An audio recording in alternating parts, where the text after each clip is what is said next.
Day 51, February 20th, and today we're going to go through Leviticus chapters 12 through chapter 14, verse 32.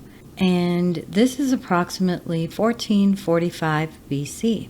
The Lord said to Moses, "Say to the Israelites, a woman who becomes pregnant and gives birth to a son will be ceremonially unclean for 7 days, just as she is unclean during her monthly period. On the 8th day, the boy is to be circumcised. Then the woman must wait 30 days to be purified from her bleeding. She must not touch anything sacred or go to the sanctuary until the days of her purification are over. If she gives birth to a daughter for 2 weeks, the woman will be unclean as during her period. Then she must wait 60 days to be purified from her bleeding. When the days of her purification for a son or daughter are over, she is to bring to the priest at the entrance to the tent of meeting a year-old lamb for a burnt offering, and a young pigeon or a dove for a sin offering. He shall offer them before the Lord to make atonement for her, and then she will be ceremonially clean from her flow of blood.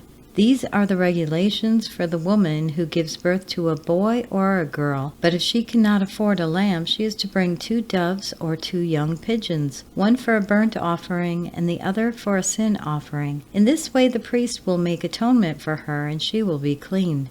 The Lord said to Moses and Aaron, "When anyone has a swelling or a rash or a shiny spot on their skin that may be a defiling skin disease, they must be brought to Aaron the priest or to one of his sons who is a priest. The priest is to examine the sore on the skin, and if the hair in the sore has turned white and the sore appears to be more than skin deep, it is a defiling skin disease. When the priest examines that person, he shall pronounce them ceremonially unclean. If the shiny spot on the skin is white, but does not appear more than skin deep, and the hair in it has not turned white, the priest is to isolate the affected person for 7 days. On the 7th day, the priest is to examine them, and if he sees that the sore is unchanged and has not spread in the skin, he is to isolate them for another 7 days. On the 7th day, the priest is to examine them again, and if the sore has faded and has not spread in the skin, the priest shall pronounce them clean. It is only a rash. They must wash their clothes, and they will be clean. But if the rash does spread in their skin after they have shown themselves to the priest to be pronounced clean, they must appear before the priest again. The priest is to examine that person, and if the rash has spread in the skin, he shall pronounce them unclean. It is a defiling skin disease. When anyone has a defiling skin disease, they must be brought to the priest. The priest is to examine them, and if there is a white swelling in the skin that has turned the hair white, and if there is raw flesh in the swelling, it is a chronic skin disease, and the priest shall pronounce them unclean. He is not to isolate them because they are already unclean. If the disease spreads out all over their skin, so far as the priest can see, it covers all the skin of the affected person from head to foot. The priest is to examine them, and if the disease has covered their whole body, he is to pronounce them clean. Since it has all turned white, they are clean.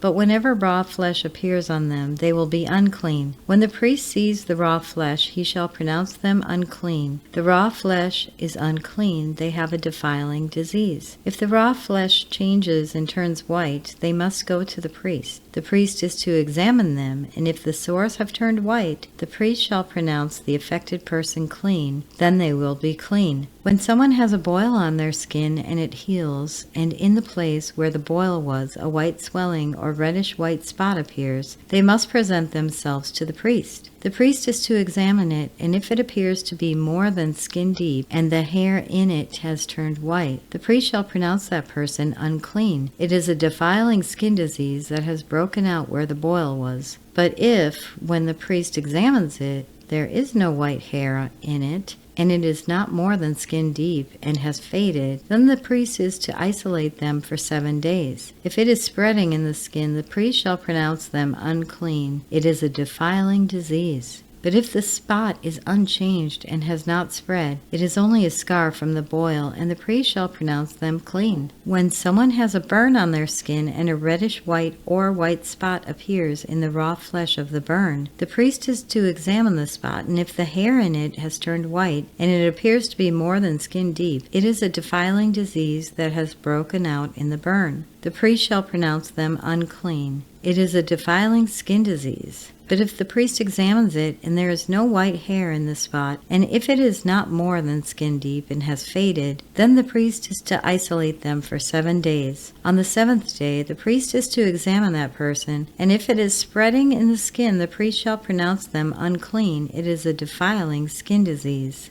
If, however, the spot is unchanged and has not spread to the skin but has faded, it is a swelling from the burn, and the priest shall pronounce them clean. It is only a scar from the burn. If a man or woman has a sore on their head or chin, the priest is to examine the sore, and if it appears to be more than skin deep, and the hair is yellow and thin, the priest shall pronounce them unclean. It is a defiling skin disease on the head or chin. But if, when the priest examines the sore, it does not seem to be more than skin deep, and there is no black hair in it, then the priest is to isolate the affected person for 7 days. On the 7th day, the priest is to examine the sore, and if it has not spread, and there is no yellow hair in it, and it does not appear to be more than skin deep, then the man or woman must shave themselves except for the affected area, and the priest is to keep them isolated another 7 days. On the 7th day, the priest is to examine the sore, and if it has not spread on the skin and appears to be no more than skin deep, the priest shall pronounce them clean. They must wash their clothes, and they will be clean. But if the sore does spread in the skin after they are pronounced clean, the priest is to examine them, and if he finds that the sore has spread in the skin, he does not need to look for yellow hair. They are unclean. If, however, the sore is unchanged so far as the priest can see, and if the black hair has grown in it, the affected person is healed. They are clean, and the priest shall pronounce them clean. When a man or woman has white spots on the skin, the priest is to examine them, and if the spots are dull white, it is a harmless rash that has broken out on the skin.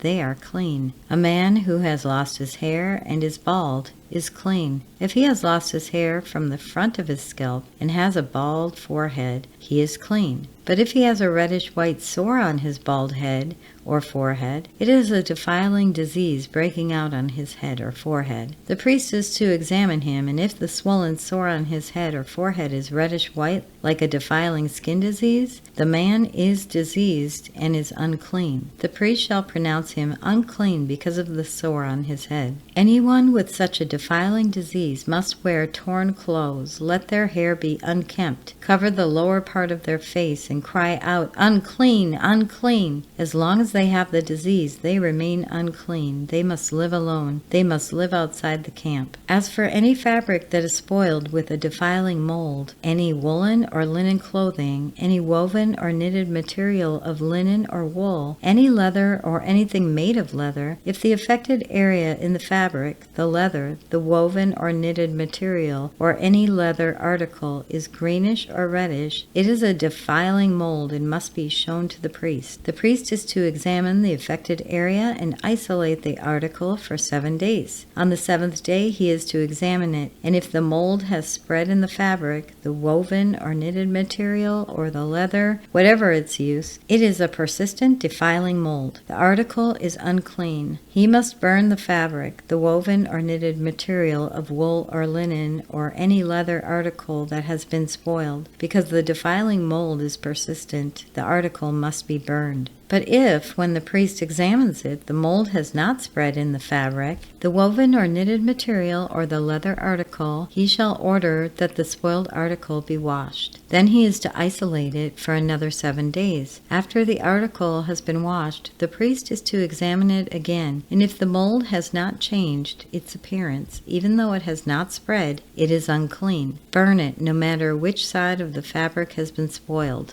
If when the priest examines it, the mold has faded after the article has been washed, he is to tear the spoiled part out of the fabric, the leather, or the woven or knitted material. But if it appears in the fabric, in the woven or knitted material, or in the leather article, it is a spreading mold. Whatever had the mold must be burned. Any fabric, woven or knitted material, or any leather article that has been washed and is rid of the mold must be washed again, then it will be clean. These are the regulations concerning defiling molds in woolen or linen clothing, woven or knitted material, or any leather article, for pronouncing them clean or unclean. The Lord said to Moses, "These are the regulations for any diseased person at the time of their ceremonial cleaning when they are brought to the priest. The priest is to go outside the camp and examine them. If they have been healed of their defiling skin disease, the priest shall order that 2 live clean birds and some cedar wood, scarlet yarn, and hyssop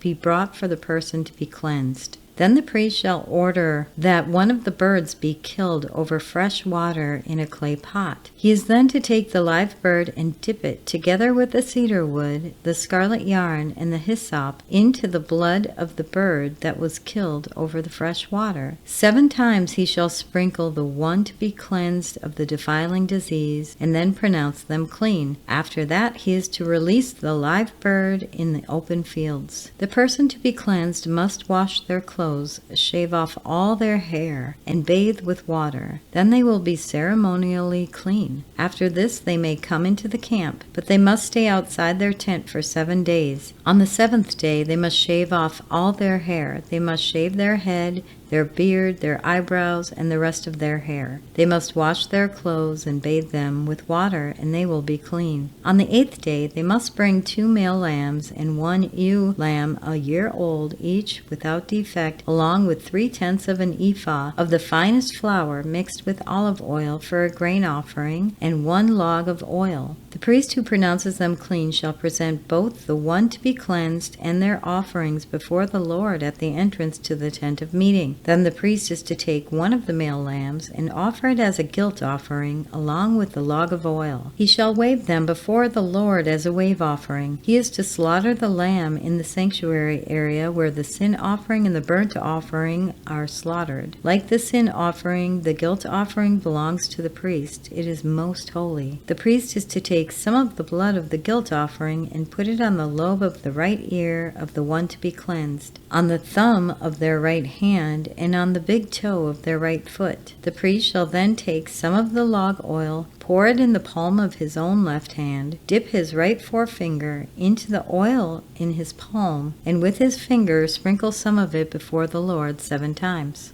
The priest is to put some of the oil remaining in his palm on the lobe of the right ear of the one to be cleansed, on the thumb of their right hand, and on the big toe of their right foot, on top of the blood of the guilt offering. The rest of the oil in his palm the priest shall put on the head of the one to be cleansed and make atonement for them before the Lord. Then the priest is to sacrifice the sin offering and make atonement for the one to be cleansed from their uncleanness. After that the priest shall slaughter the burnt offering and offer it on the altar together with the grain offering and make atonement for them, and they will be clean. If, however, they are poor and cannot afford these, they must take 1 male lamb as a guilt offering to be waved to make atonement for them, together with 1/10 of an ephah of the finest flour mixed with olive oil for a grain offering, a log of oil, and 2 doves or 2 young pigeons, such as they can afford, 1 for a sin offering and the other for a burnt offering. On the 8th day they must bring them for their cleansing to the priest at the entrance to the tent of meeting before the Lord. The priest is to take the lamb for the guilt offering together with the log of oil and wave them before the Lord as a wave offering. He shall slaughter the lamb of the guilt offering and take some of its blood and put it on the lobe of the right ear of the one to be cleansed, on the thumb of their right hand,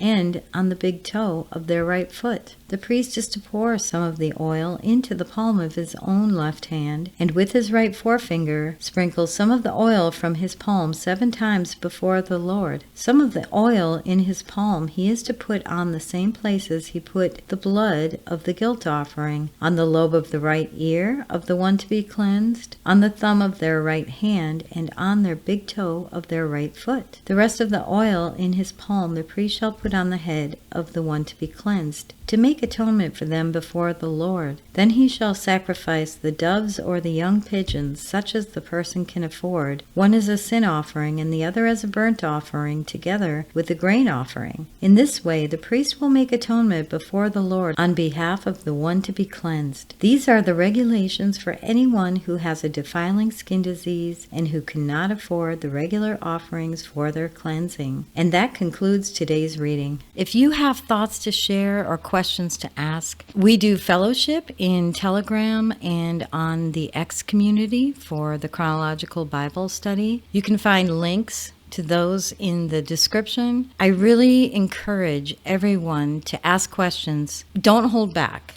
No question is silly or stupid, and we're all learning. We're learning together. We want to help each other. We want to build up that fellowship. Thank you so much for listening to today's reading, and we will be back tomorrow with our next one. Have a blessed day, my friends. While shepherds kept their watching o'er silent flocks by night, behold, throughout the heavens there shone a holy light.